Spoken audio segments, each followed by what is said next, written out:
that we own, well, they're not living their natural lives in the wild. If we confine them to our houses, or like a dog or a cat, or keep a horse in a corral, the responsibility on us is huge. Because if we ignore their communications, well, everybody loses. But if we pay attention and listen, the rewards are huge. In case we haven't met, I'm veterinarian Dr. Jeff Nickel, along with our family dog, our border collie,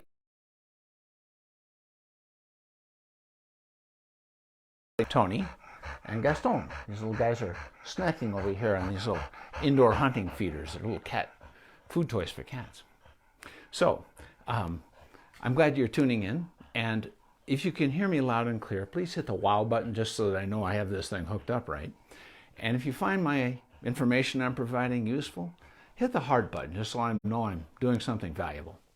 And tell me where you're from. Just give me your name, tell me where you're from, and if you have a question at any point, just interrupt me. Anything about pets, I'm good. I'm trained in equine behavior and citizen birds and a whole lot of other stuff. My clinical work is really just dogs and cats, but in my residency, they make you learn all of it. So any questions, you're very welcome, including on physical problems too. I keep up and keep current, in part because physical problems in other organ systems outside the brain, well, it all works together. So if anything comes up with your pets, you're welcome to ask during my Facebook Live, or you can send me a question on my Facebook page. But anything you have right now, put it in the comment line. So I'd like to start with a couple of, well, with a little bit of research actually. This paper, I'm going to read you parts of the abstract here because it's going to make a point. This was published in the Journal of Applied Animal Behavior. And it's titled Horses' Emotional State and Rider Safety During Grooming Practices. It's a field study. Care given to animals, such as grooming for horses, can be a source of well-being when carried out correctly. However, it can cause discomfort when badly perceived and lead to potentially dangerous reactions. This study aimed to describe how grooming is conducted in the field in terms of the horse's emotional state and also rider safety. Our observations carried out on 69 horses in riding centers and sports stables show that grooming produces more negative than positive emotions. More negative than positive, and this is grooming. Indeed, only 5% of horses showed mutual grooming, approach, and relaxed behavior, whereas 4 times more horses expressed avoidance and threatening behavior. And the problem is that the people doing this didn't notice. This goes on. These results have consequences for handler safety.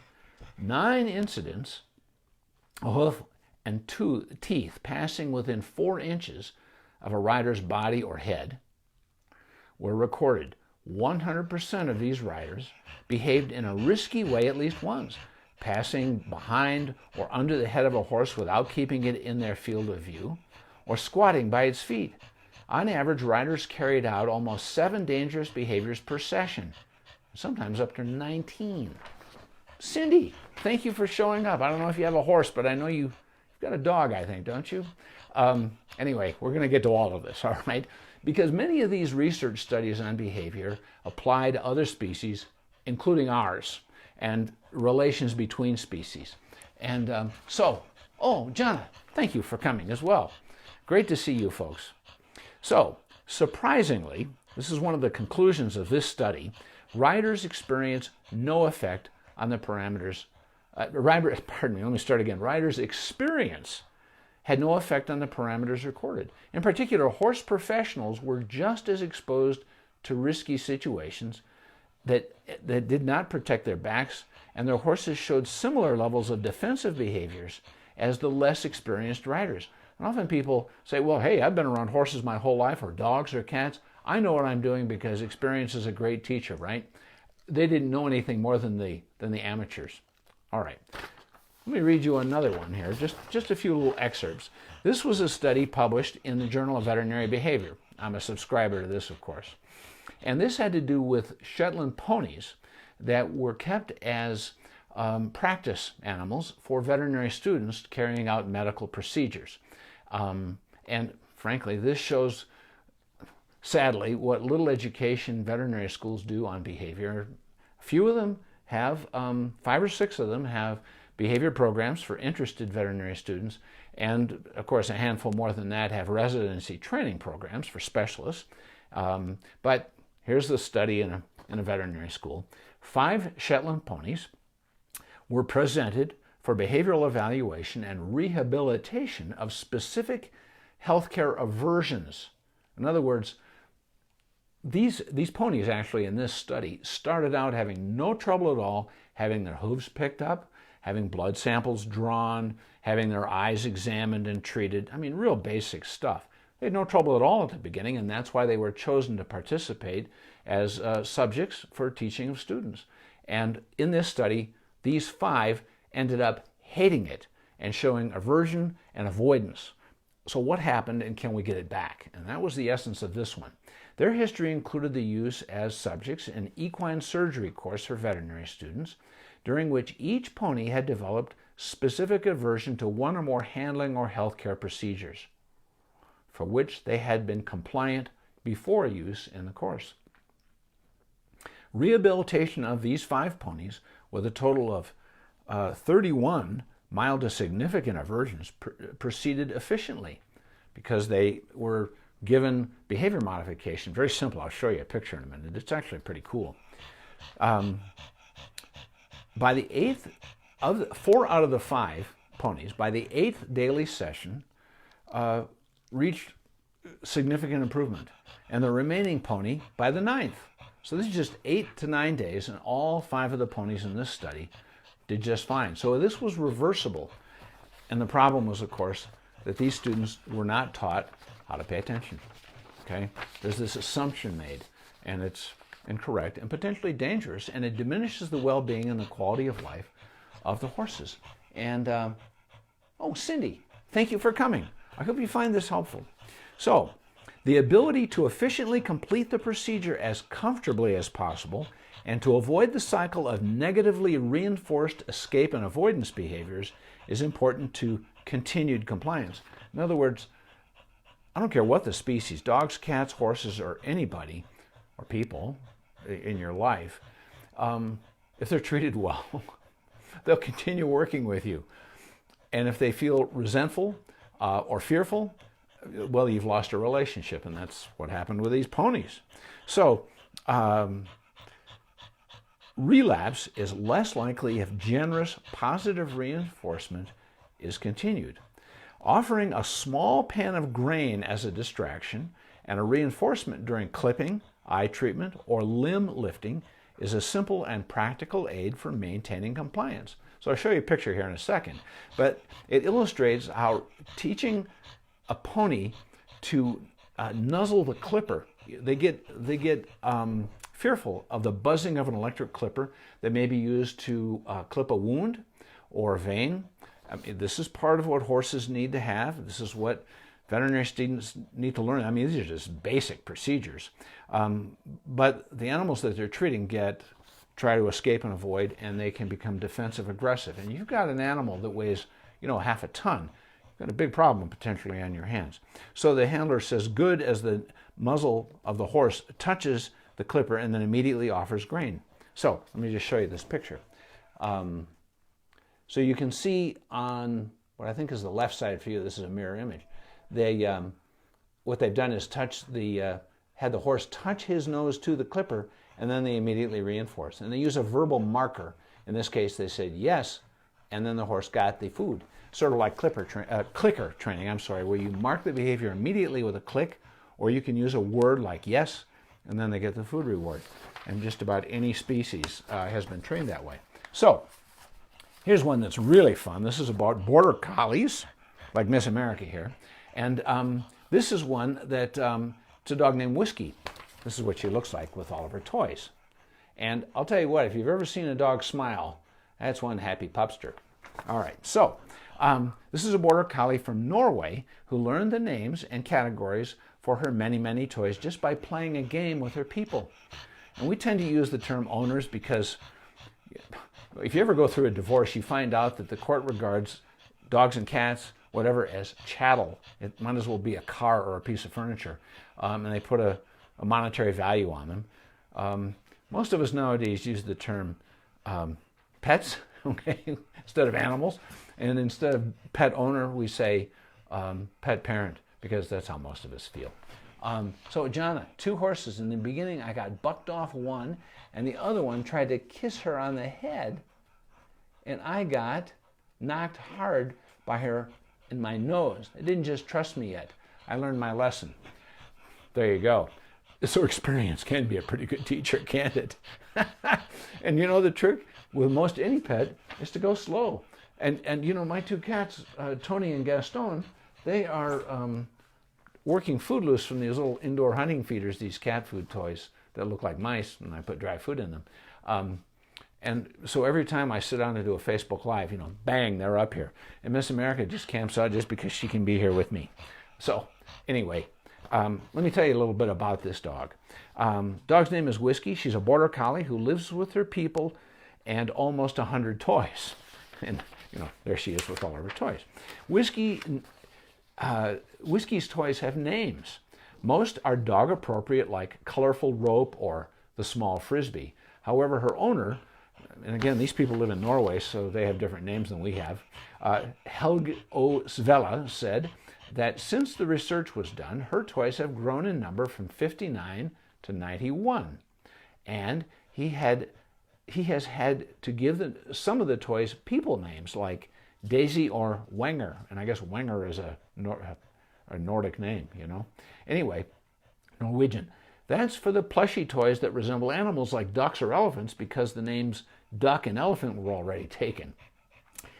During the research, Whiskey proved in tests that she knew the names for at least 54 of her 59 toys. That alone makes Whiskey part of a very select group, although not a champion. You may recall Chaser, another border collie that knew the names of more than 1,000 objects and also knew words for categories of objects. And there are a few other dogs with shockingly large vocabularies.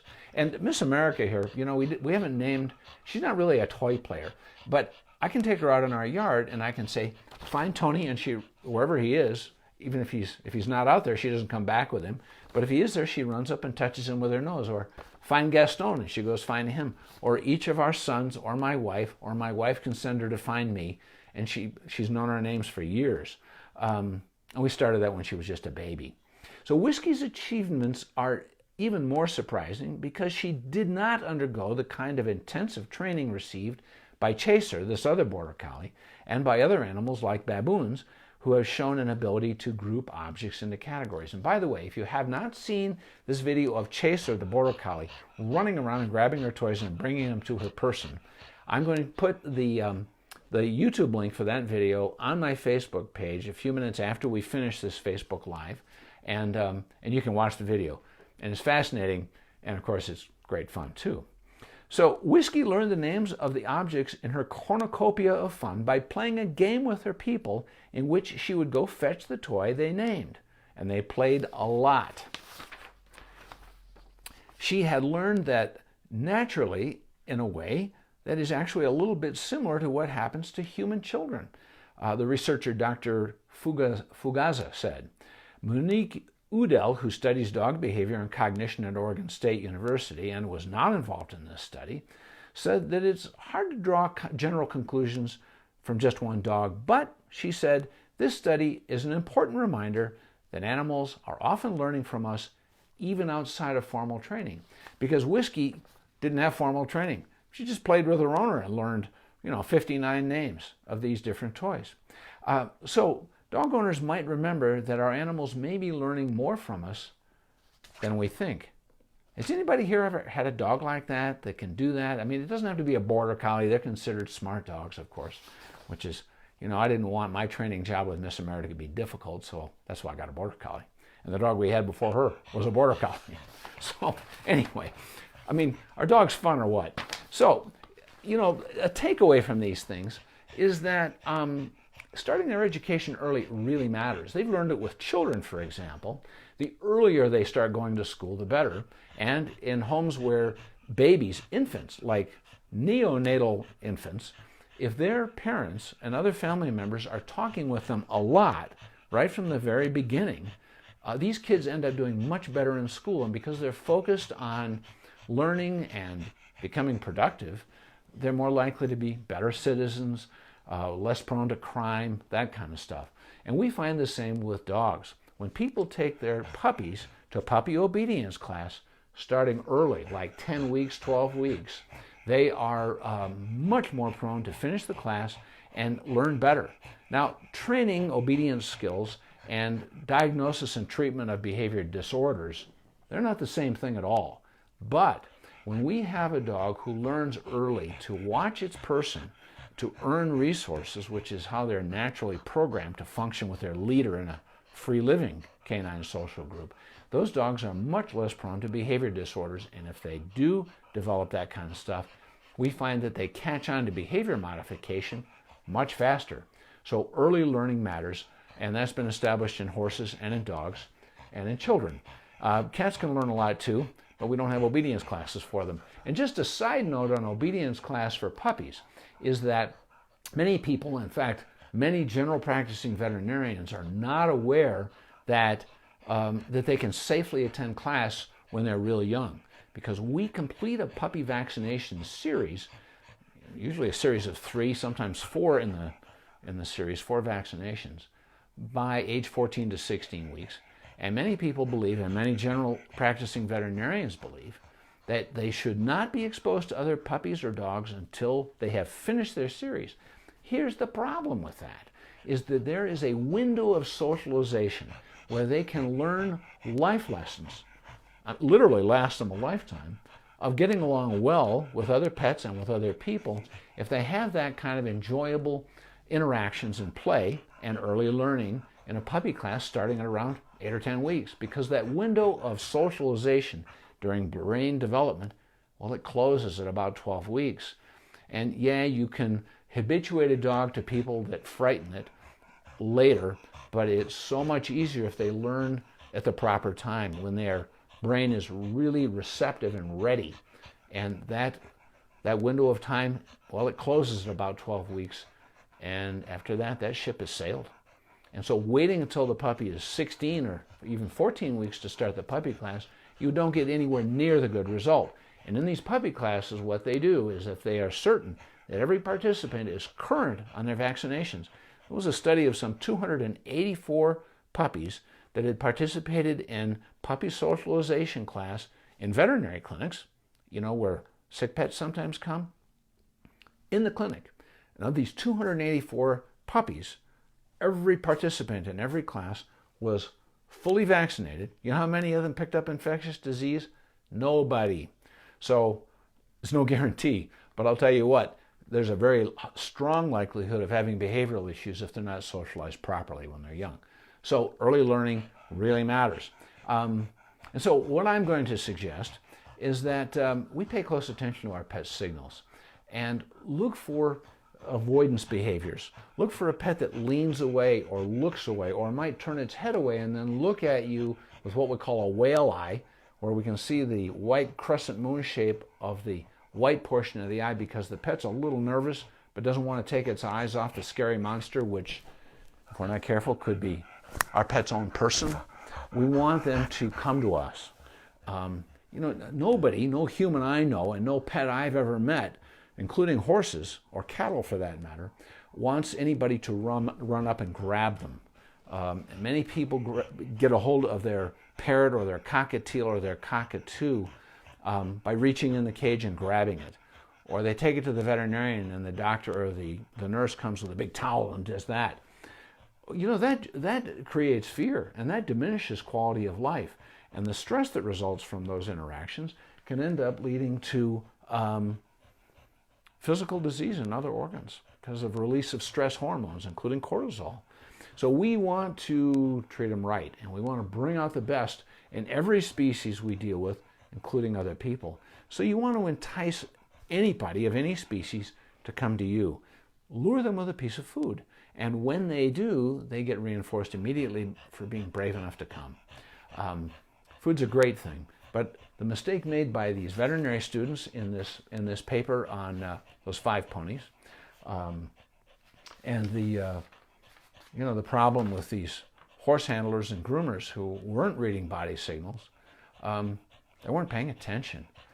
So what you really want to do is lure anybody, motivate them to come to you, reinforce them with people. Of course, you don't have to give them food, but simply a smile and how the heck are you, and being relaxed and low key. It works for people, it works for pets. Watching and listening matters.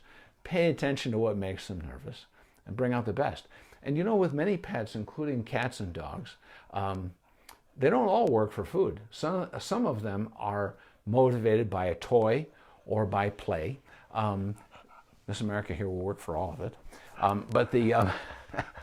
But be careful when implementing what for most of them is actually the highest status, the highest value reinforcer, and that's petting. Believe it or not, it's more potent for most of them than verbal praise or even food. But you have to know that they want that they're open to that they're comfortable with that. You have to watch their body signaling. And again, rather than reaching or approaching, lure them to you and very gently and very quietly proceed, and you're going to get far better results. So I've got a question here. Elizabeth, that happened to me. I waited too long to take my puppy to an obedience class, and she developed loads of social problems. Lesson learned. There you go. And many of the, whether it's boarding kennels that offer obedience class, training, socialization class, pet supply stores, humane shelters, and just independent training clubs, they cling to this old falsehood that they absolutely must be finished. And again, the train has left the station by then. You must find, if you're going to get a puppy, find a class that says, yeah, we get it. Bring them when they're 8-10 weeks. Document that the vaccination series is current, and everybody's welcome. Of course, it needs to be a clean facility. They need to use disinfectants.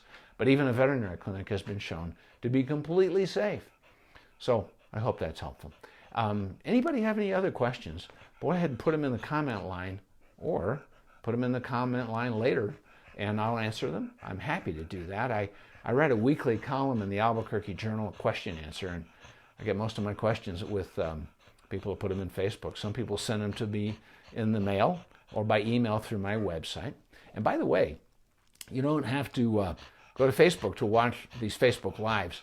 If you go to my website, drjeffnichol.com, drjeffnichol.com, you can subscribe to my website, and it costs nothing. And when you do, every Tuesday morning in your email box, you will get my Facebook Live from the week before and what we call the media, which is the newspaper column from the week before, and so you can read it anytime you want. And you can share these things. I invite you to share the Facebook Live, or send a link to my website to your friends if this kind of information would be helpful to them. I really appreciate you just being with me for these Facebook Lives. I'm a pretty social person myself, and I like to share information and trying to bring out the best in pets and their people. So thank you for coming by. Miss America, say goodbye to our friends, and Tony, and Gaston, who's over here just hanging out. I think they've cleaned out these little cat feeder toys, these indoor hunting feeders for cats, because they like food.